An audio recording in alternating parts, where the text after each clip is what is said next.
Yeah, well, my son and I are trying to start this business. We're kind of at a loss. Like, how do people round up like two or three or for a week and just keep going? We just seem like we just can't find ones that are suitable. So I guess my biggest question is like, where do you go? I mean, we do have the top 100 list, but where do you go to just keep such a flow going? I'm about to send in my first submission, and I just have noticed some comments regarding sending in the same card. So, for example, let's say I have 2 or 3 of the exact same card that all look good and all hoping to get 10s. Yep. Some have mentioned that, if you send in more than one, sometimes the PSA representative is going to maybe give 10 to one of them and then knock the other down.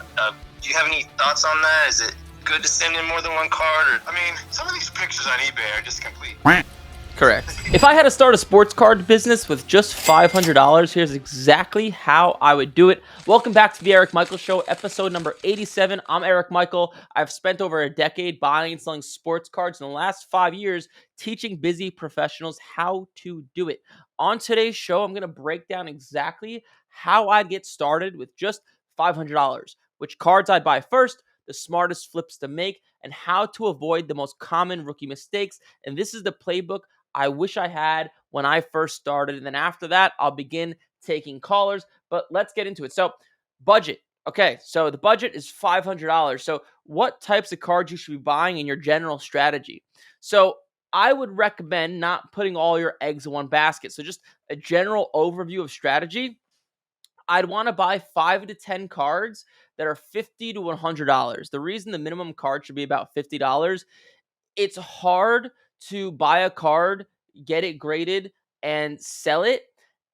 That's like $20, $30. So common thing that I say all the time is if I'm buying a card and getting it graded, which is what I'm talking about here with what I'm doing with my budget, I want to at least double my money. Okay, so if I'm buying a card for $50, I'm spending $20 to get it graded. I want to at least net $140. I want to net at least double my money. So that's the general overview strategy that you first have to understand, right? You want to be buying about 5 to 10 cards, $50 to $100 in that range. That's where I would start. That's number one. Number two is timing the market. Okay, so you may have seen me say this before as well, right? So right now, while I'm speaking, it's September. If it was March, the strategy of what cards to buy would be different. So I want to buy low, sell high. So while I'm speaking right now, the football season just started. And I want to avoid buying those cards because they're hyped, they're really high. And the reality of young athletes is most guys don't live up to expectations and they go down. So because of that, right now I'd be buying either baseball, specifically baseball guys that are not going to make the playoffs because these guys are down. They're at their floor. So, like, a good example of this might be like someone like Gunnar Henderson or Jackson Holiday. No, I'm throwing a lot of Oriole guys out there. Guys like that that are down, not going to make the playoffs. The reason I want to avoid baseball guys making the playoffs is because their values haven't bottomed out yet because their season's not over.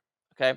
So, that's number two. You want to understand timing the market. You want to be selling cards before the season starts and buying at the low point. So if it was February or March, right, I'd want to buy football, get these cards back, and sell them as the season gets closer. Or if it was like, June or July, I'd want to buy basketball and sell those cards before the season. So you just want to avoid having the specific sport when the season begins. Okay, so I just don't want any football cards on me when football starts. I don't want any baseball cards on me when baseball starts. That's my general strategy. It's worked for a long time. Okay, that's number two. Number three is the right types of products. So when I use the word product, I'm talking about there's different types of cards. So the way it works is you have Panini and you have Topps. These are the two big companies that make cards, and they have different lines of products. So there's like Prism, there's Optic Preview, Topps makes Bowman Chrome, and there's Top Series. So what types of cards should you be buying? And right now, while I'm speaking, I either want to be buying really top series stuff, top stuff for baseball, or Pokemon. Those are the two big levers I'd want to pull. Those are the big ones. Okay. Really, and so the right types of products would be top series, tops, and Pokemon. I mean, Pokemon doesn't really have products. They have like booster packs that come out. You just want to avoid buying the newest one, within the first week or two because they do drop in value. And what might come as a surprise, I'm going to say something that a lot of you guys may not expect me to say, is I would want to use, if I was only dealing with $500, okay? Hear me out here. Hear me out. If I was only dealing with 500 bucks, I'd actually want to use SGC. Okay? So this is the problem. PSA, if you buy a card for $75, let's call it, it's going to cost you about $20 to get the card graded, and it's going to take a month at the best, maybe 2 months plus to get the card back. So you spend your money and now you're sitting on your hands, and we're only dealing with $500 in this hypothetical situation. So I, even though it's less money, I'd want to use SGC. It's about the same cost to grade a card. I think it's like $15. Someone could fact check me there, but it takes a week, maybe 2 weeks to come back to you. So let's use an example. Let's say you buy a card for $100 and you send it to SGC, and an SGC 10 is worth 200 and a PSA 10 is worth 300. You might say to yourself, well, why wouldn't I send it to PSA if a PSA 10 is worth way more? The reason is because there's something called present value of money. Money is worth more to you today having it than it is in 2 months from now.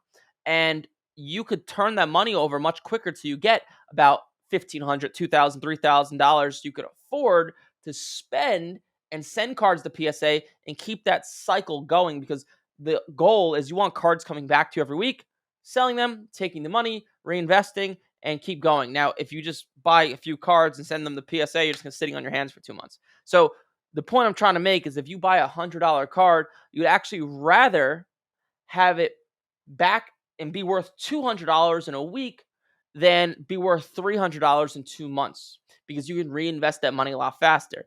It's a different conversation once you have at least like $2,000 to spend, then you could afford to do that. And then number 5, which is pretty simple. This is actually a pretty simple one that's goes overlooked all the time, is reinvesting. So this is so funny. So, right, I teach people how to make a side income buying and selling sports cards. A lot of the people I teach have never really had additional income. They've worked their corporate jobs, they make good money, right? They have their bills, expenses, all that fun stuff. And now they have an extra, call it $3,000, $4,000 a month coming in. I see so many people, they just take the quick income and start spending it. They'll buy a nicer car, they'll remodel their kitchen, reinvest it, and keep reinvesting and piling up that money until you have too much money to spend. Then piece off some of the money and go remodel your kitchen, go buy a new shed, whatever you want to do. I'll see students, this is no joke, I've had students that'll do this. Let's say they start with $3,000, for example, and they buy cards, they get them graded, and they crush it. In a month or 2 months, that 3,000 is now turned into 6,000. They'll then take most of that money and go buy themselves new wheels for their car. I'm like, what are you doing? You just got started. Like, start reinvesting, and that 6,000 can turn into 8, 10, 12. So simple, I know, but that's the 5 steps I would take if I was starting with $500. Number 1, knowing your overall strategy, right? Buying cards like $50 to $100, you want to at least double your money. Timing the market, right? So not having cards that specific sport when that season is about to start. To keep it simple, right types of products. You're really gonna, for baseball, you're gonna be buying like Topps, Top Series, Topps Chrome stuff. That's really what you're gonna be buying. That's what's gonna net you enough profit. And then number 4, using SGC in the beginning, just in the beginning, because it actually gets back to you much faster. Then number 5, simple, but reinvest. Hopefully that helps you guys out a little bit, because I know there's a lot of people that watch this that, maybe they have a lot of money, but they're skeptical. Does this work? Does this not work? And you only want to start with $500. That's cool. I started with $500. I saved up $4,000 from delivering pizza, but the first card I ever bought was $500. I would not recommend buying a card that expensive to begin with. And that 500, I got it graded. I sold it for about $888, and then then I was like, wow, this works. And I took all my money and started spending money on cards. That's basically how it works. But if you guys want to start calling in, you guys can start calling to the phone number below. I'll start taking questions. Were there callers? No callers yet? Cool.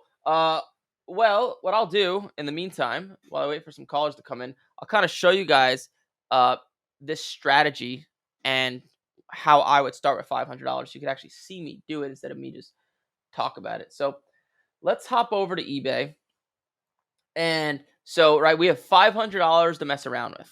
So, I don't know if this is cheating or not, me using market movers, but there's a thing on market movers called intelligence report. And what you could do is you could look here and let's see if I'm familiar with using this. So compare grade. You could look at the past few years. We could look at tops. So like we could look at like the past few years of tops. I wonder if they have top series. This is like it's kind of janky, to be honest. And you could search and look for cards with big outliers. Or so this will, like in this example, this card sells for $1 and sells for $48 as a PSA 10. So something like this, really, this is $1, and so that's pretty good. So like something like this, what is this? 2025 tops James Wood, PSA 10. I'm just looking this up. I just want to see what this actually sells for on eBay. Let's see, James Wood tops, 2025 tops James Wood. So like, I wonder if. So what I'll do sometimes is if I want to send cards to SGC, I'll look at SGC 10s and then reverse engineer it. So let's take, for example, let's do like minimum like $50. So minimum $50. And let's take maybe let's not do minimum $50. And also the other simple strategy you could deploy is just buying cards at card shows and just repacks. So Topps Chrome Refractor James Wood does about $30. I wonder what this card does raw. So Topps Chrome Refractor James Wood. So this card raw sells for like nothing, like $3. So this is what I'm talking about. You could buy cards like this, like just take this one card for example. This is $3. You could buy a lot of $3 cards with $500, and an SGC 10 is $30. And if we look on the SGC website, I think I have it pulled up here. It costs $15 to get a card graded. So maybe you want to find a card that sells for like $40 to give you a little bit more margin. But like this stuff looks good. Like, so because of this, let's just look at like 2025 tops James Wood. Let's do like minimum, like, I don't know, $15. Let's try to look at stuff that's worth a little bit more. So let's take this card, for example. This looks to be pretty good. I think this corner looks good. I can't see it that well, but it looks good. I would need better pictures. But let's just take this card, for example. 2025 Topps Chrome. I don't know if there's going to be comps. Yeah, there's no comps yet. Let's go to Card Ladder. I think I'm cheating because these softwares cost money, and I didn't incorporate this into the $500. Let me make sure this is the same card that I was looking at. Okay, it's like of him running. Yeah, so a card like this is $13. One sold for, and I mean you could buy these all day for like $10, right? And this is a 10 as an SGC 10. I mean at least 50. And a PSA 10 is probably closer to like 75 to 100. So you could just bulk buy cards like this. Like all these cards would be great, and you could most likely over double your money. So like, and this is just one guy, right? You could just search 2025 tops. Any of these cards. I would really aim for rookies. And what you could do, what I'll do sometimes is I'll go to highest first, just to look at names. So just to give me names like Jaden Daniels, that's a name. I wouldn't buy him right now, but like Jackson Merrill, that's a name. And write these names down. Paul Skeens, that's another name, right? And so I got Paul Skeens. Then I'll go back to my search on newly listed, and I'll type in 2025 tops Skeens, and it'll give me all sorts of stuff to buy.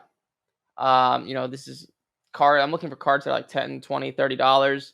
that I could send to SGC. I know earlier in the video I said 50 to 100, but these cards you could actually make over double your money with 10 with a $10-$20 card. So yeah, hopefully that makes sense. Was there a caller? All right, let the callers begin. Hey, what's up? You have Eric. You're live. Hey, Eric, how you been? What's up, man? Who's calling? This is Joe. Joe, have we spoke before? Yeah, we have. It's been a while since I called in, but I've called a few times. Oh, cool. Sorry, there's so many callers. I forget sometimes. No worries. But how may I assist? Just a few questions. I've been kind of buying basketball heavy, obviously, and I've been kind of focusing on, Banchero's kind of like my guy right now. And, Sure. even though Wemby hasn't, he's not down or anything, he's kind of plateaued. I've been kind of hitting him kind of hard and, dabbling in Edwards and maybe even Giannis just in case he gets moved. But I've been kind of focusing on silver prisms and optic hollows and basically anything blue, especially ice. And just wondering if there's another type of card besides those three that would be a good one to kind of focus on and buy. Well, my advice would be tread lightly because I personally do not hold cards into the season because they just tend to not do as well as I think because a lot of young players don't live up to expectation. I'm sure you've heard me say that a million times. Yep. But the main stuff you're going to be buying is really any prism. It doesn't matter the color; they all sell, and same thing with the optic. Those are the main things. The not unlicensed Topps Chrome stuff and does pretty well as well. But like, what's your goal? Is your goal to buy these cards to hold, to grade? Like, what's the goal? Well, like for example, for football, I had tons of football, and I was lucky enough to get rid of all of it before the season. Mm-hmm. Like I have like zero football right now, except for there's a couple guys that I feel like if you had to kind of right now buy anyone in season, and you can tell me if I'm nuts or not, but just because I feel like he's down right now is Jordan Love. Well, he's not down anymore. I know he's not down anymore, but he is. was, so I kind of bought a few loves and I'm just kind of holding to see what happens on him. But yeah, my goal is to kind of get rid of everything before the season. Yeah, so I would, but are you buying these cards to grade? I kind of do both.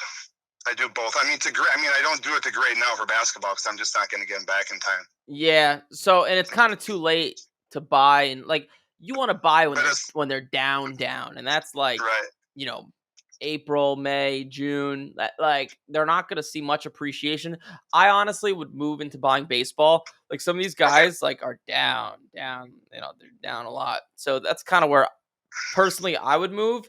I don't think there's a lot of money to be made with basketball, and basketball is also the weakest sport out of the big three for whatever reason. So that's kind of the direction I would go. Okay, cool.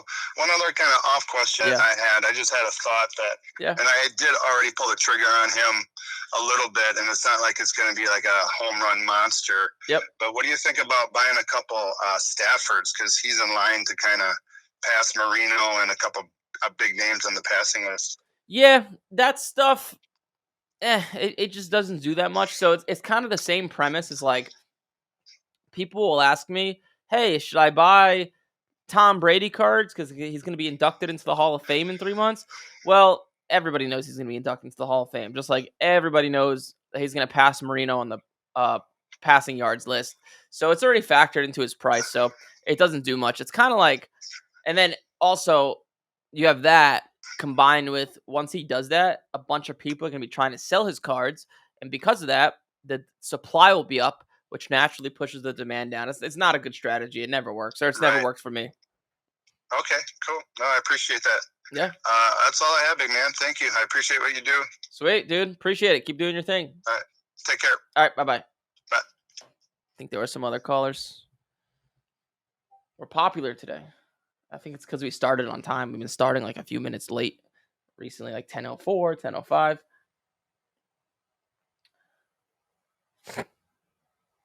Calling him back. We're calling you back. Don't worry. Hey, what's up? You have Eric. You're live. I'm sorry, what? You have Eric. You're live on the show. Okay, I didn't know I had him on. I was trying to log in, but This this um, this is Eric speaking. oh, this is Eric. This is Okay, Eric so speaking. Yeah. okay, I tried to log in on Facebook, and then I tried on YouTube. Um, I'm not sure if I just lost you or what here. Well, Um, you have me on the phone now. That's even better. So yeah, how okay. how how So may I anyway, help? yeah, well, my son and I are trying to start this business. You probably saw we're near. We've already paid the fee. Um, Oh, nice. Okay. the trouble is that we just don't see a lot of cards that are suitable. So we've been using the service where we send in pictures, and then you guys Yep. respond back. And the couple that have been good, we bought. And we're kind of at a loss. Like, how do people round up like 2 or 3 or 4 a week and just keep going? We just seem like we just can't Yeah. find ones that are suitable. So I guess my biggest question is like, where do you go? I mean, we do have the top 100 list, but where do you go to just keep such a flow going? So okay, multiple things. So you're in the academy program, right? I believe so. Okay. And It was when did you? $2,000, so Yeah. that's the What? academy, right? What? Okay. When did you start? When did? Oh, like 1 or 2 months ago is all. Not very Okay. long. And One. so multiple things. So there's students that buy 200 cards a month. So number one, uh, you just started, so naturally you're just your skill level is not up to where it'll be in 6 months or a year. Like you just will see things fast. You'll know where to go to buy cards. That's number one. Number two, um, what I would recommend to make your life easier is like how much time do you spend per day? Oh, I don't know, maybe 15 minutes, 20 minutes. Not a lot. I mean, I work full time. I'm a Oh, dentist, so well, that I work like crazy. My son goes to school, and so we're trying to do this together. So he does it, but it's not like an hour a day. Well, some days it is, but not always. yeah. I mean, finding like one card every 30 minutes is pretty good. Like the 30 minutes to an hour. So if you're only spending 15 20 minutes per day, you get what you put in. You're not gonna find 5 cards to buy in 15 minutes. Like the fact that you're buying 3 to 4 a week, only spending 15 minutes a day. If you do the math, right? Let's say the average card you're buying is $100, and that'll net you like a few $100s in profit per week, and you're spending 2 hours, 3 hours a week doing it. It's pretty damn good. Um, so it doesn't seem like you're doing much wrong, to be honest. Okay, so where are we going for more cards? So let's just say, I mean, some days you easily put in an hour more, but not always. Okay.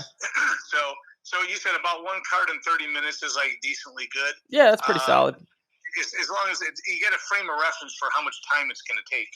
So let's say we're going through these top 100. Is there another place to go, or do people just literally put in all day long, and that's why they have so many cards? No, the people, no one does it, or not many people do it all day long. So, also another strategy is Pokemon. Pokemon is a big moneymaker. Okay. Um, you have access in the program. There's a course you should have access to called TCG Player. That kind Yeah. of shows you step by step how to buy Pokemon. There's a lot of it, and there's a lot of money to be made. Um, but and then the names on the top 100 list that you're talking about. I mean, there's like there's 100 people on there, and each person has thousands of different cards on eBay. So Okay. you know, there's more than enough to choose from. But so honestly, it sounds like you're doing a pretty good job. But I'll have a coach reach out to you and help you personally. Yeah, just to get us going. We're gonna want to get on some kind of a roll. We haven't even seen our first dollar come back. So you've got a card or two out that they're getting graded. We try to send photos so you guys can help us in the beginning, saying yeah, good, no good. But I just want to get on a roll where we get at least several going a week. So it's just constant Yeah. income. Well, I would say if you want that, if you want to be buying like 5 to 10 per week, you got to put in at least like I'd say like 30 minutes a day. Put in a little bit more time, 30 to 45 minutes a day. What was your last name again? I'll have someone reach out to you. Triplicki, it's C like Charlie, Z like zebra, Wait, A, CZ. yeah, A like apple, P like Paul, Licki. And your What was your first I'm name? Don. I'm Don, and my son is Ian. We kind of do it together. Got it. Cool. I'll have someone shoot you a call and help you out.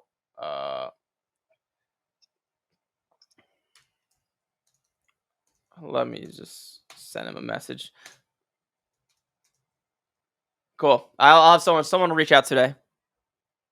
Okay, we set up a time or something, Mike. Yeah. They'll call you. They might just help you on the phone. But they'll personally help you and give you guiding steps to help you even more. Okay, what phone number? What's a good phone number to call you guys? I never know exactly what to use to call you guys for questions. We don't have a call-in phone number for that. Like your best source of contact for questions are the group coaching calls and the quality assurance email. That's the best source of contact. We don't have like a call-in phone number and someone like a coach sitting all there all day like waiting. But I'm gonna have someone call you and they'll help you personally. Okay, like what should I look at for a phone number so that it doesn't look like a spam call? Oh, it'll come from your area code. Okay, and it's just going to be a random number then, huh? Yeah, from your area code because we use something called local presence. So when we call someone, it comes from your area code Okay. automatically. But it doesn't have a certain number. It's just different every time. Yeah, call, it's different every time. They like spin the numbers around. Okay, could they also text me or something like that if I'm not answering? Yeah, they'll shoot you a text if you don't answer. Okay. All right, sounds good. All right, thanks. Cool. Appreciate it. All right, awesome, Don. Appreciate you calling in. Yep, thank you. All right, Okay, bye. He spent a lot of money on his program. Eric has no clue who this guy is. Well, we have thousands of people. Hey, what's up? You have Eric. You're live. Hey, Eric. Thanks for taking my call, man. Just had wanted to get your thoughts on two questions regarding PSA. Yeah, go for it. I'm about to send in my first submission, and I just have noticed some comments regarding sending in the same card. So, for example, let's say I have 2 or 3 of the exact same card that all look good and all hoping to get 10s. Yep. Some have mentioned that, if you send in more than one, sometimes the PSA representative is going to maybe give 10 to one of them and then knock the other down. Do you have any thoughts on that? Is it good to send in more than one card, or does something like that exist? Nah, it's a facade. I've sent in plenty of times 5 of the same card, and 4 out of 5 have gotten 10s. It doesn't matter if the card's in good condition and it's great, and they'll give it a 10. If it's not, they won't. It doesn't matter. All right, cool. And then the second question was just in regard to some of these cards. Maybe everything looks good, corner's good, center's good, surface is good, but then I flip it on the back and notice a little dent or a few scratches or both on the back of the card. Okay. How much does the back of the card affect the grade? The back matters less than the front. You'd rather have a scratch on the back than the front, but if it's abysmal, they won't give it a 10. So my general advice is if there's only one small thing wrong with the card, send it in. But if there's like 2 small things wrong or one big thing wrong, like one deep scratch, it's not going to get a 10. But if there's like one tiny dimple on the card, it's worth sending in. So that's kind of what's worked for me for a long time. All right. Sounds good, man. Thanks for your thoughts. Appreciate it. Yeah, dude. Good luck. All right. Appreciate it. Bye. Bye. The queue's open now. So if you guys have questions, feel free to call in. And going back to You Made Me Lawn. Yeah, so we have like full-time coaches that help the students. I'm just kind of the face. I wish I had the time to help every student, but unfortunately I don't because we have thousands of students at this point. So it'd be impossible. You wouldn't want me to know that guy's name. If I did, that would mean I'd be doing everything myself, which would be inefficient for the students and me because one person would not be able to help that many people.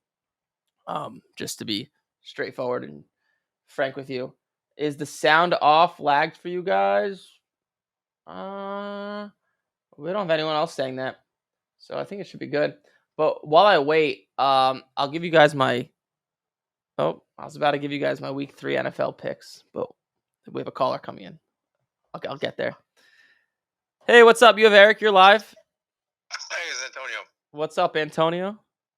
Hey, just a second. And hey, you you do a lot of great things. I wouldn't listen to any of those comments, man. Thanks, dude. All the Appreciate it. information there is amazing. This program is just off the chain. But real quick on the taking a limit to, you said you started at 500, and I know you don't want to, excuse my language, but blow your load on the first week, right? Buying like one $300 card, and then you can't buy any other cars. So I thought you were saying like the $15 to $20 cars throughout the week, and then you're gonna buy them every week. That way you start it rolling, and then it comes back every week, right?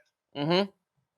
So it's just the same thing as if you had like a $1,600 budget, like you max it at 200 a week, and then you're buying either 3 or 4 cars around till you max that, and then just keep rolling it. Yeah, a $1,600 budget. You're pretty good. I would. Yeah, I mean, I'd be buying cards in like the $50 to $200 range, but I wouldn't necessarily like cap it. If you see something good to buy, you could do it. And depending on how long have you been doing cards for? For about a month now, so I've been buying for about a month. Just Okay. keeping it that way, I don't get too, because man, you can just take off if you want to and buy cards until you burn out the account, right? Yeah. Oh yeah. We've all been there. So I'd keep it consistent. Try to buy like 5 cards a week, $50 to $100. That'll get you like, you'll spend a few hundred a week. That should do it. That should get you there or close to like being able to keep it consistent. Because PSA, I think I've seen like a month and a half ish, with like the lowest end service. So that should be close to getting you there. Or do you work a job? Yeah, so I work shift work with the fire department, so it's 24 on, then I got 48 hours off, so I got plenty of time to scout around. So I mean, sometimes too much time, and don't want to go through the whole account and be able, so I can still the next week go until I start getting the returns in a couple months. Yeah. So in order to like jumpstart your cards, you could also just, with your job, just be as cheap as humanly possible and save every penny and put it into cards. Don't eat. You could eat ramen noodles like you may have in college, but you could do that as well. I see a lot of people do that. They'll just be really cheap the first like month. Just save every penny, put extra money into cards just to jumpstart their journey. Well, perfect, man. I appreciate it, especially the beginning help with this video, man. It was super helpful, so I appreciate everything you do. Sweet, Antonio. I appreciate you as well. Keep doing your thing. All right. Take care. All right, bye-bye. I think it's a caller. I was about to click accept. Hey, you have Eric. You're live. Yeah, I'm watching. Put it into cards. Yeah, there. Wait, I think you have me playing in the background. Yeah, I do. Hold on, stand by. Yep, standing by. All right. This is pretty cool. I just want to see what you thought about like sports cars with Junior Caminero, like why his value is not there yet. Why his value is not there yet. So, where do you think it should be? I think he's the hottest young hitter in baseball. I mean, people talk about Nick Kurtz and where his cards are going up. Caminero's stats are way above that, and he's crushing the ball. But his card value is just. Obviously, I'm a Tampa Rays fan. Nice. But yeah, I'm loaded with his cards, and he's my PC. But I'm just kind of curious why his cards haven't progressed in value up to like the Nick Kurtz or the Acunas or. I just wanted your thoughts. Yeah. Well, multiple things in my opinion. So, I'm looking here, and his cards since the beginning of the year or the beginning of the baseball year till now, they've about doubled. So they've went up. And then also the market you play in has a big deal to do. With it. Let's be honest, the Tampa Bay Rays, not the biggest baseball market. I live here. And they barely, they with their old stadium, they never ever sold out. I know that now they play at Steinbrenner. Number one, number two. Yeah, well, that'll be it. Like, actually, there's no number two because if he was playing on the Yankees, his card value would literally be like triple to quadruple. I just hear like the Wander Franco argument because his cards were crazy. Yep. Same market, and I was just curious, man. I appreciate you taking the time. Yeah, Wander Franco also came in like as one of the most hyped prospects I've seen in a long time. He was right up there with like oh man, I can't think of any hype prospects, but like he was really, really hyped. Like when that Bowman Chrome stuff came out, I still remember it in 2019. That stuff was selling like crazy. So his hype also had a lot to do with it. It's harder. Like Caminero kind of, he wasn't this, he has hype, but not this hugely hyped guy. So it takes time to build up people's trust to get his value up there. Wander Franco, just because everyone thought he was a sensation, and he kind of was before he screwed up, his value was just already high. So he already had people's trust. Cool. So do you think he's a good guy to stack right now, in your opinion? Well, my opinion, if you ever heard my content, is just most young guys don't perform up to expectation. So I don't buy any young guys long term, to be straightforward. And no, I'm no baseball scout. I just know how to flip cards and make money. If I'd much rather put my money into like Ohtani than Caminero long term. And obviously I could be wrong. Caminero could be the next Mike Trout, right? We have no idea. But me personally, just because you're playing against the odds, especially in baseball, like go back, the past 3-4 years, look at all the hyped prospects coming into baseball. Have any of them really lasted and their values are up more than they were when they first started? It's very, very few to none. Yeah, no, I understand. I'm just looking at his stats, and I'm like, all right, that's my guy. So that's kind of where I was at. Yeah. So yeah, no, man, I appreciate you taking the time, man. I really do. Yeah, do you live in Tampa? I'm from Tampa. Okay, gotcha. Yeah, nothing wrong with having a PC, and if you think he's a guy that'll keep playing like he is, then go for it. It's just hard on the Tampa Bay Rays too. Let's be honest. It's been a rough season. Yeah, it's just and I honestly I don't even understand why they don't draw more. Like the Tampa Bay Lightning sell out every game. Yeah, so the Bucks. Yeah. I don't understand. It's Florida and baseball, you would think it would mix, but it doesn't. Like the Miami Marlins, they never sell out. They don't draw at all. The Rays, nothing. Maybe it's too hot during the summer, but the Rays have a dome, but it's also a dump. And that's at a good. But if you live in Tampa, you get off work at 5:00 in Tampa. You're not making a 6:30 Rays game in St. Pete. Yeah.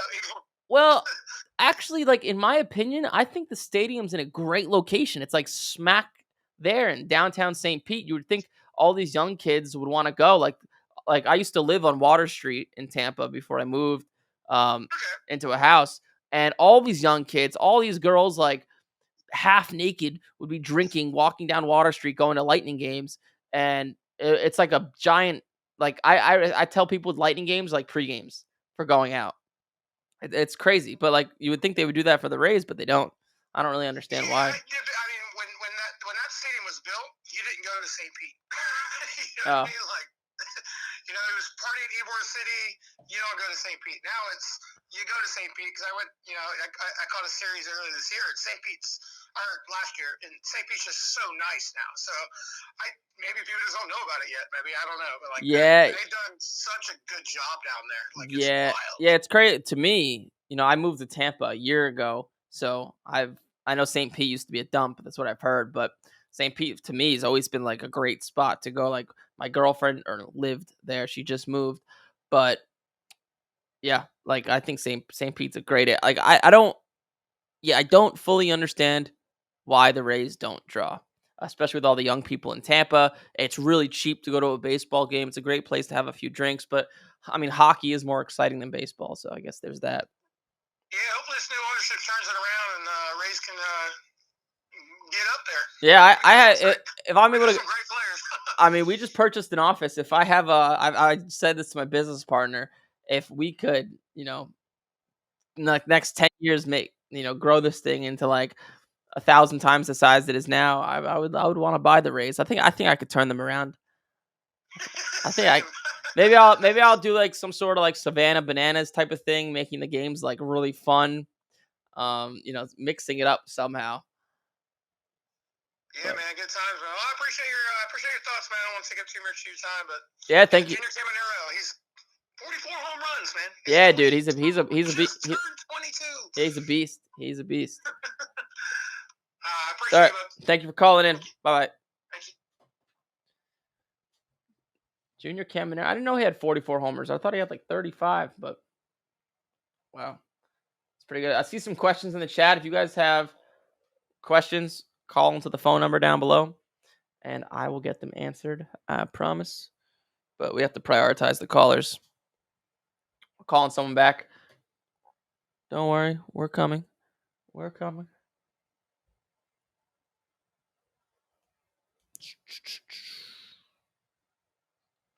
I see your question, Ty. You may want to call into that phone number below. Oh, no answer?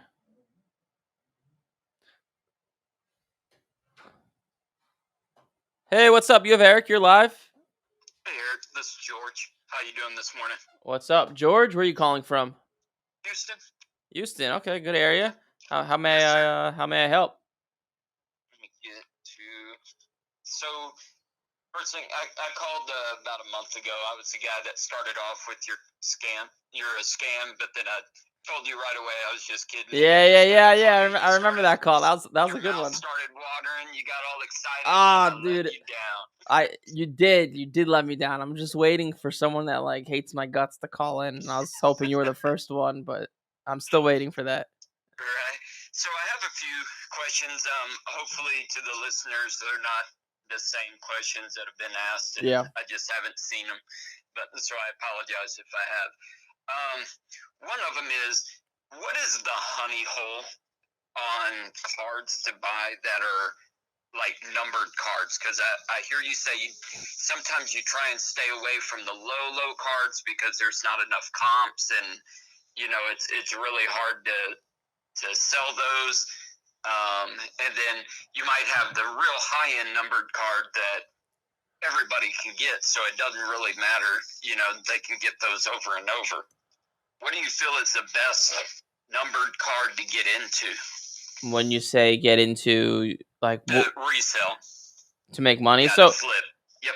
Well, the best way to flip cards in the beginning is to grade cards. And whether it's, I think you're overthinking it, to be honest. Whether it's numbered, whether it's not numbered, it doesn't matter. If you could buy it, you could just look on eBay and see like this is what the card sells for not graded. This is what it sells for graded. If that's what it sells for, it will sell. Whether it's a silver prism, not like just to give you a good example, if you grade a Jaden Daniels silver prism, and get a 10, there are thousands and thousands of silver prism cards. It doesn't matter. People love them. So like a silver prism card is more liquid and desirable than a lot of numbered cards. So I think you're overthinking it. Just look at the data and see just what does it sell for? Can I make money? And okay, go for it. So numbered, not numbered, it doesn't matter. You're overthinking it. Gotcha. Makes sense. Second question is, man, all these damn cards. I've only been doing it about 4 months or so, 4 or 5 months, and I tell you, when it comes time to flip and get them graded and stuff like that, and then trying to figure out what is the name of the parallel and stuff like that, I don't understand why a lot of these cards never say what it is on the back of it. It's like you gotta hunt to try, because there's so many different parallels, and they all look the damn same almost. Yep, they do. Some of them look the same, but there are slight differences, like red and red shimmer. So, what if you don't know what parallel it is? The easiest way to do it, let's say it's a red card of Jaden Daniels from Prism, and you don't know what the parallel is. Just type in red Prism Jaden Daniels on eBay. Just keep it bland, and then just find the card on eBay, and it'll tell you the parallel. I've done that a bunch of times before, because you're right. It is like shimmer, this, that. It's like, who the hell knows, right? So, Correct. yeah, I agree. The easiest way to do it is just look on eBay. I got you. The last one's more of like a show type question. Sure. And you may have done this, and you may only have it in your program that you buy. But I was thinking the other day, it would be pretty awesome if you brought on, say, a young person, or it doesn't even have to be a young person, but somebody that fits your needs of saying, hey, you need to have a $2,000 bankroll, and do kind of like a documentary on them, to where you record their journey of how they start 2000, how they start off kind of slow buying cards. Yeah. And they get the cards, then they send them into PSA to get them graded, and then they get crushed by PSA, telling them they're 9s, not 10s. If Yeah. you know what I mean? Yeah. To give a true like outlook on things, to where people that are trying to start off, they have something to gauge it off of, and as that journey goes along, you can post like little short stories of, you know, how they do on YouTube, to where people can follow and just see little short clips of things going on. Because I hear you talk about it a lot, but a lot of people are more visual than hearing from it, which I know you make content on your program. For when you buy it, you can watch a bunch of videos, but for the people that are still skeptical and wanting to try and jump in, it'd be cool to see like real life, somebody's doing it, starting fresh, doesn't have 10,000, 20,000, a limited bankroll. Yep. Somebody that truly is maybe a college student or something like that, putting themselves through the program. Yep. Yeah, that's a good idea. It's hard to execute because you need to videotape everything, and you know, my students, they're not here with me. But you're right. It's a good idea. Something I've thought about, that I guess along the similar lines of what you're saying, is so we purchased an office that like we should move into soon, hopefully. And where I'm at right now, the content studio is kind of small, but it's gonna be much bigger. Where this new office is, and like bringing on guests so they could speak about their experience, show things, because you know, one person can only say so much, and my voice might get boring sometimes. So that's something I've thought about. But yeah, it's something I will note here to look at, because you're right, it is a good idea. People, you know, at the end of the day, people like to see like proof, like undeniable visual proof, like this actually works. And you know, I know it's easy for me to say I've been doing it for 10 years, and you know, now I buy all these cards that are like, you know, 10, 20, 30 grand, but for a lot of people that's unrealistic. So I hear you. Yeah, I mean, it's not, I mean, truthfully, it's not as easy as everybody claims it is, you know? Yeah. It's going to take time to learn the craft, to learn how to do everything, learn how to look at the cards, know what to buy, what not to buy, stuff like that. And I think, Yeah. you know, for people starting off, sometimes, you know, yeah, it can be discouraging when you go out and you buy these cards, and then the next thing you know, you're getting PSA 9s, PSA 8s back, and you're like, oh man, Yeah. maybe Well, I'm in the wrong thing, you know? yeah, I mean, well, there's a lot. There's a lot to say. You bring For in sure, yeah, I know there's a lot, but I'm lot. just saying, There's a lot to I thought unfold it there. would be neat. So I have okay. So the one thing I would say, so like, right, even though sports cards, it's like fun, right? It's a business. You're starting a business, right? Like let's call it what it is. It's a reselling business, right? And take this from someone who's I've probably spent, man, like $300,000 to $400,000 on like coaching, mentors, and learning how to build major league profits. Because I like 5 years ago, I had no idea how to start a business. I knew how to flip sports cards, but I didn't know how to start a business with like a sales team and content and marketing and blah blah blah. So, like, the reality of it is, when you're starting something, you have two options. You go at it yourself, you piece it together, like I did with sports cards, and it takes a few years to get good. It does. Like, just if it was so easy to just make money overnight yourself, everybody would do it. There's a reason a lot of people quit and a lot of people don't get into entrepreneurship. Working for yourself sounds great when you say it out loud, but what people don't realize is in the beginning, you suck for months and months, if not years, and you make no money. It feels like you're making no progress, but all those failures are actually progress towards eventual success. That's one route. Or the other route, you know, I sound like a freaking salesperson over here, but is paying a mentor, whether it's me, someone else. You know, you have to pay upfront money. Let's, you know, $500, $1,000, $2,000, $5,000, whatever it is. But even if a program is $5,000, that saves you years and years off of learning, right? And that's why the only thing you can't buy back is time, but you could buy some of it back by paying people who are ahead of you in a specific niche. Like I paid this guy $68,000 a year. This was like 3 years ago. This was money I barely had. But he was way along the journey of a similar business that I have, but his was like 30 times the size. And because I did that, now my business is almost the same size as his.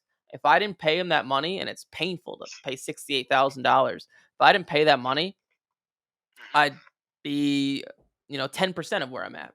So, that's also just a side note to what you were saying. But yeah, I agree with you. That would be a good piece of content. But even no matter how much content I put out, it helps a little bit, and it helps, get you from 0 to like 10% or 20%, but you're going to stink at it doing it yourself, at least for a little bit.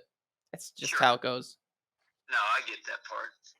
Well, cool, man. Hey, great job, man. And I'll tell you, you've been doing it long enough that, like you said, you know how to make money on the sports cards. And, for all those people that didn't listen to you in the beginning before football season started, you called it. You said, get rid of all your cards before the season starts. Yeah. These guys are going to suck. Yeah, they always They do, don't live man. up to their names. They always And now do. you got Jaden Daniels, McCarthy. You got all these guys. Caleb Williams. They are not living up Yeah, to their Penix price has gone way down. Yeah, Penix actually looks okay. Jaden Daniels had a rough game. I think Jaden Daniels is actually still really good. Because they went in the Green Bay is a tough place to play. Their defense is elite. But I actually thought out of all the guys that Caleb Williams would be the best. Man, that guy stinks. But but the guy who I thought would be the worst, which overall is McCarthy. I think McCarthy's no good, and I think it's kind of looking like that. I don't think he's that great of a quarterback. And Daniels is actually, I think people, even though he had a rough game, I think people still, I don't think his value is going to go down as much as I thought. Maybe some, but not a lot. And then Penix probably stayed around the same. Drake May and Bo Nix, they're down, right? They have not played. Bo Nix actually had a decent game last game, but Drip May's down. Caleb Williams is down. So yeah, but it happens every year. It's not like I'm a genius. What do you think about that Daniel Jones guy? Yeah, it's funny because like 3 weeks ago or 4 weeks ago, I say like every year, every football year, there's always one or two guys that go off and pop up a lot in value that nobody expects because their cards are so cheap. So I actually thought it was going to be like, I mentioned a few names like Daniel Jones, Darnold, Tua, like one of those guys that no one's buying. One of them's going to pop off. And I actually thought it would be Darnold. Darnold's looked But yeah, Daniel Jones, his stuff's probably doubled since the beginning of the season. It happens every year. There's always one guy that nobody expects to go up. For sure. All right, buddy. Hey, I appreciate your time. I took enough of it. You have a blessed day. Thanks man. Again. Thank you. Right. You too. Take care. Bye-bye.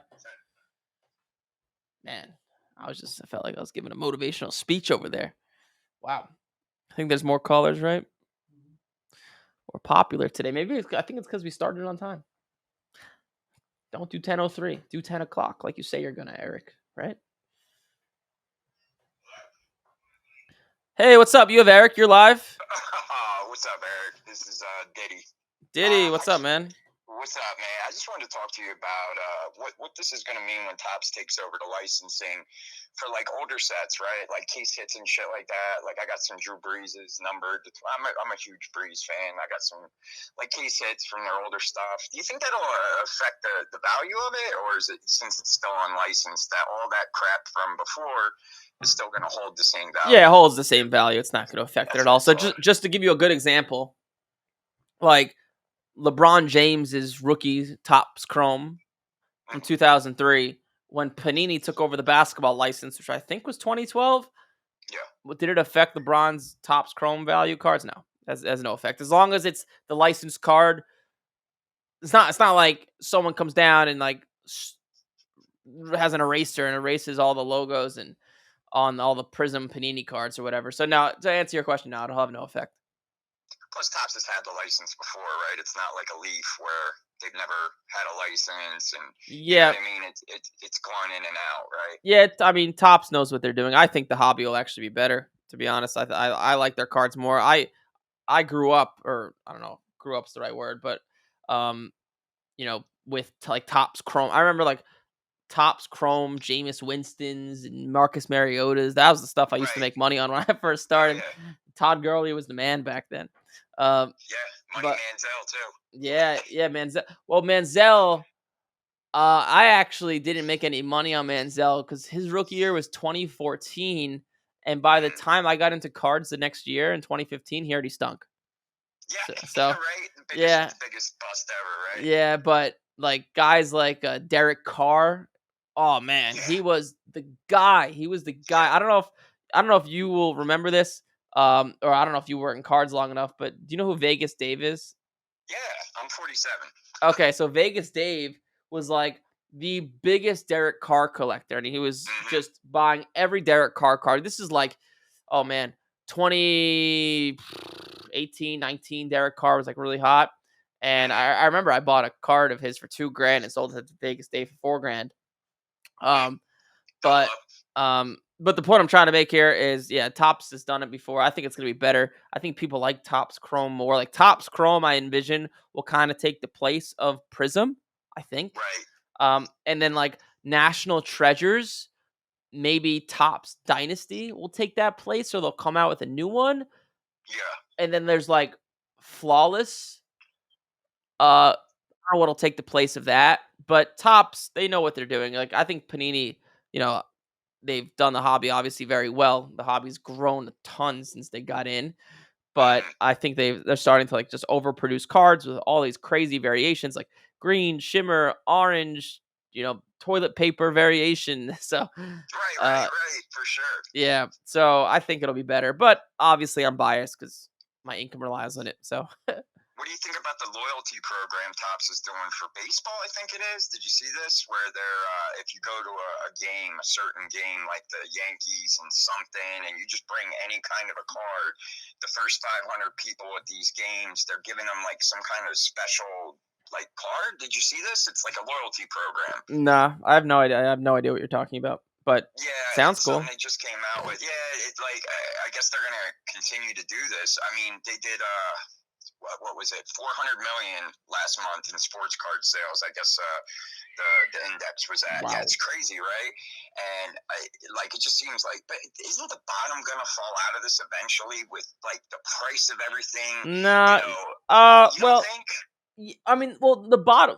So there's the bottom falls out every year with these new guys like Bo Nix Right. and I was like listening. Caleb Yeah. Williams. So like their bottom falls out every year. But if you're talking about the hobby, like the big money, like the money, like that I'll buy with cards, or like some of these guys who are way richer than me, they're buying like Babe Ruths and Mickey Mantles and like big Right. cards. Like buying a 1952 Topps Mickey Mantle, there is no bot. It's a piece of history, right? It's rare.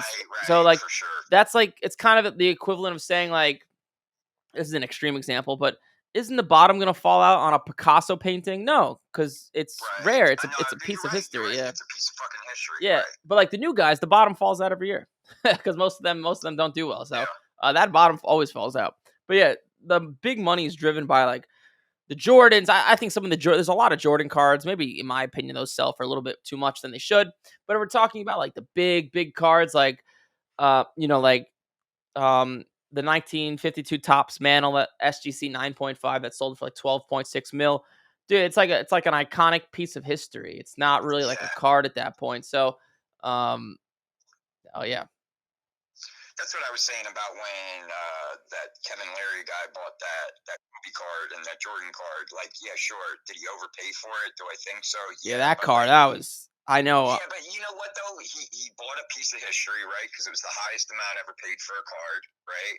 Like it gave them way more than $10 million worth of advertising, right? Like if you would have bought that card, your show would have blown up. I'm telling you.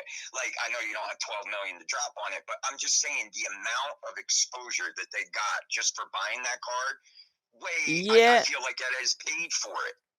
Well, multiple things. Does he really? He's already on Shark Tank, right? On national television. He has a lot of exposure. I think what he's doing, I don't know exactly, but he's starting some sort of like hedge fund or something like that. And like that card is not worth that. Not worth that. Right, but I'm just saying it's a piece of history though. There's never been a card paid Yeah, That much? yeah, you're right. It's it's a Kobe. What was it? A Kobe Jordan Kobe Jordan, logo yeah. rookie, That or was the not only rookie, but game logo. worn Kobe signed card with Jordan. Yep, yep. Well, there's another card. There's also a 2003 exquisite logo man Jordan and LeBron, and that's LeBron's rookie year. I don't think there's one signed though. I don't think there's one with an No, autograph. But that card, I mean, shit, I'd rather have that one than the Kobe really. Jordan because it's from LeBron's rookie year. Yeah, That's true though. You're right. You're right. yeah. Right on. Like if that's That worth makes sense. with the I know that's this one's not autographed. I'm talking about, but if that did 12 mil, I think the LeBron should do like 15, and then like a PSA 10 1952 Topps mantle. There's 3 of them in the world. I think Yeah. those should be like now like 40, 50 mil. I thought they were like 20 mil, but like I guess not. So Right, because that's the original, right? That's the Grail. yep. That's literally the Grail card. When you think of sports cards, that's the card you think of, the Mickey Mantle. It's not the shoeless Joe Jackson tobacco card you're thinking of, right? Yep. Exactly. Yeah. All right. Well, listen, man, I don't want to hold you up. I hate when people sit on the phone and just blabber. So I just wanted to thank you again. You know what I mean? Definitely, I'm glad to be back down in Florida. Yeah. You know what I mean? Hopefully, I'll catch you at a show. Is there any shows coming up down here? Tampa card show I might go to. I think it's September 26th. I think. September 26th. Where's that? Oh, you got to look it up on Google. It's probably at this like holiday, and they usually do it at. I might pop in for a few hours. Hell yeah. I'll check it out. On the 26th, you said? Yep. Cool, man. Well, I look forward to seeing you, Eric. God bless everybody. You know what I mean? And I hope everybody pulls a 101. Me too, man. Have a good one. You too. Bye. All right, bye-bye. I think there was more. We're letting it roll today. We are letting it roll today. Calling you back. Don't worry. You got no answer because you have a Puerto Rico number? Huh. Aren't they? Hey, what's up? You have Eric. You're live. Hey, what's going on, man? What's up? What's your name? My name's Rob. How are you? What's up, Rob? How may I assist? Question for you. I am joining your program. Nice. Meeting with the guy in a couple weeks, but Cool. I've kind of already been following everything and doing it myself here for about the last month. And as I'm getting through this, I mean, some of these pictures on eBay are just complete shit. Correct. The people who take it. So my question is, do you just, when cards are in penny sleeves and top loaders, do you just avoid those altogether? No, Move on? the people who don't know what they're doing are the ones with the gradable cards. So, and that's most people. Most people don't grade cards, but just ask for better pictures. Most people will send them to you. Yeah, I have done some of that, and I have gotten a couple. But yeah, for the most part, they're so scratched, the top loaders, and you can't see the surfaces, or there's glare, and you can't tell if it's camera glare or chipping on the corners, that sort of thing. Yeah. The other question is, do you just avoid consignment shops altogether? Yes. Okay. Buying raw cards. Yes. Yeah, that's what I mean. So raw, just avoid consignment, even though the majority of them are raw cards with a few slabs already thrown in. Correct. Yeah, because people dump their crap there, and like there are some gradable cards there. I bought a bunch of gradable cards, especially like a few years ago, but recently they just become a dumping ground. Got it. All right. I know there was one other thing, but it just totally escaped my mind. I guess I should have written it down. Cool. So there are things to be found in the sleeves. You just have to, I guess, study them extra harder. Just ask for better pictures. Yeah. Oh, this was the other question. I am using a sniper, but I've seemed to, and I know you don't want to overpay for things. I am constantly not getting outbid by like 50 cents to $1 on all these. So what is your threshold in terms of wanting to not overpay for these cards, but still, get them when you see something good? It's a balancing act. So how much money can I make versus how good of condition the card is? I'll overpay up to 20% if I'm like tripling my money and the card's in really good condition. If I'm like, I could live without this card. It should grade, I think, and like I'll make okay money. I'll want to pay comps. It's just a balancing act. I need to see the card, to be honest with you. All right. So if the card looks worth it, it's okay to go over what the current comps are. Yeah, because that's the especially lower end cards like silver prisms and stuff. A lot of those cards will sell for 10 to 20% more than other ones if they're in better condition. Yeah, but And those are hard Pokemon. to grade. Yeah, I Those wouldn't. silver prisms Yeah, I are wouldn't. not easy. I wouldn't buy those. But like No. Pokemon, to use an example, like some will sell more for others than others because of the condition. Well, that's the reason I'm joining your program. I was a huge collector back in the junk wax era. Yeah. I could talk mid '80s, early '90s baseball day, and then modern football. But once you get into Pokemon and all those gaming things, way different ball game. Yeah, I don't understand it at all.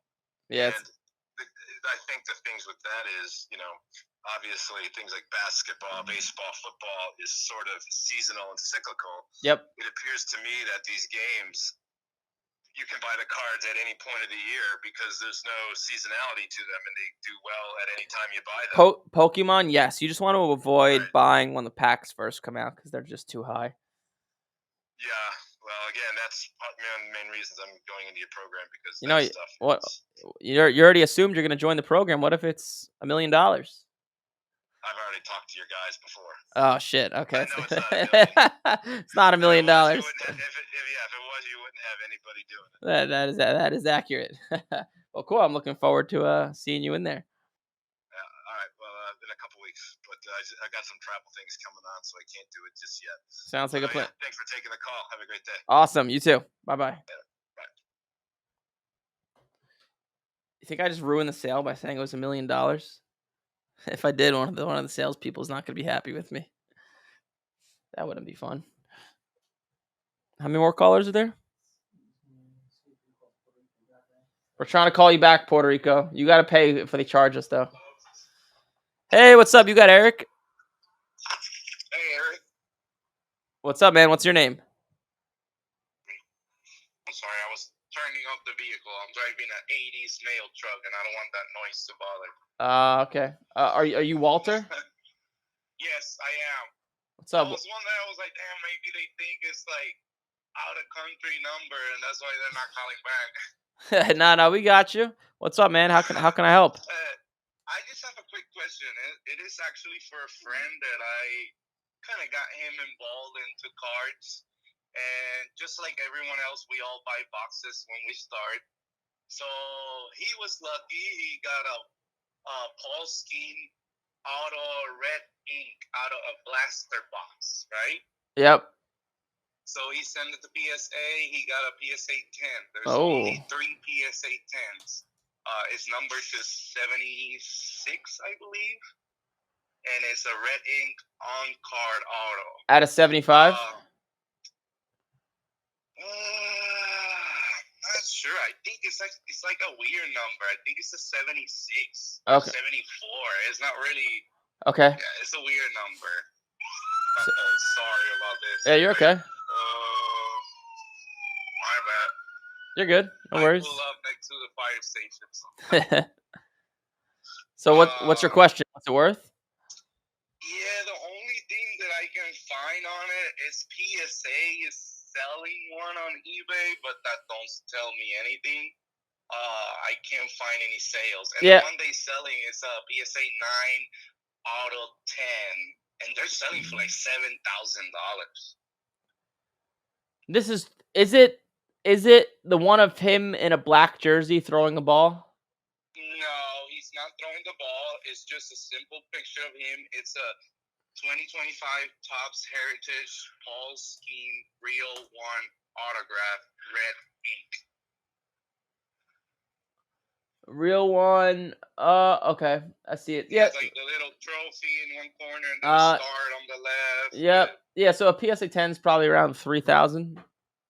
Around 3,000, and then what do you suggest him to do for selling it? Like take it to a bid or Facebook or? Yeah, that'll do well anywhere. I mean, I might give you $3,000 for it.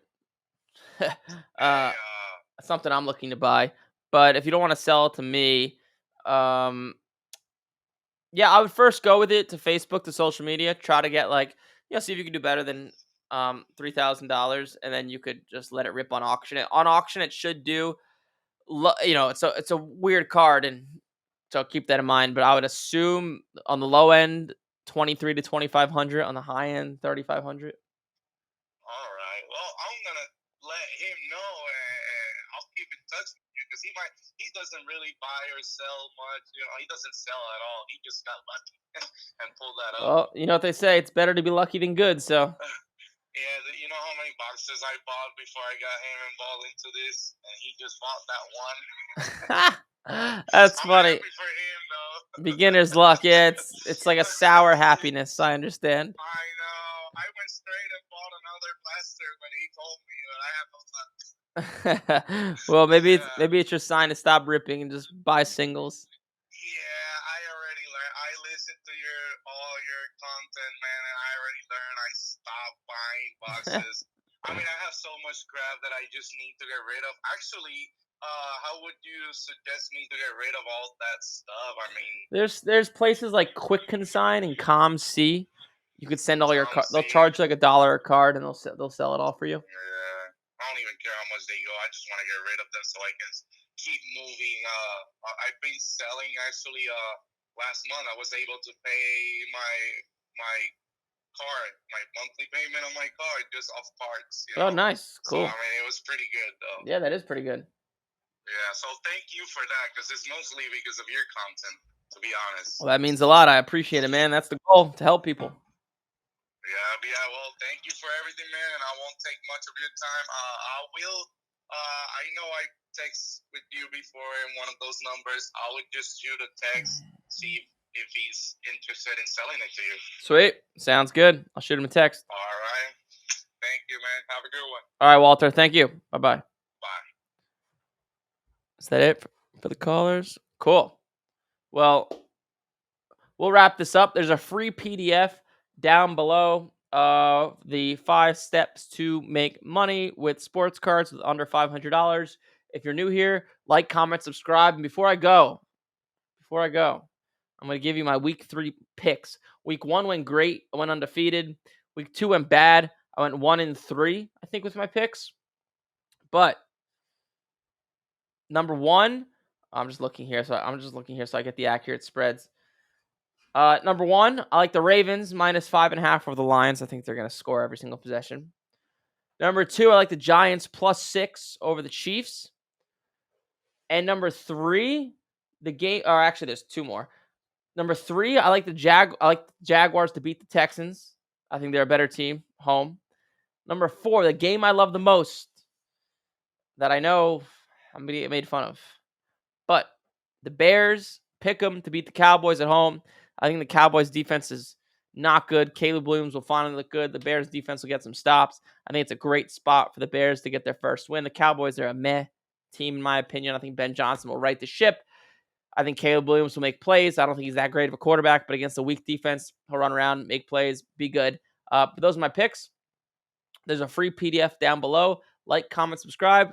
I'll see you guys in the next one.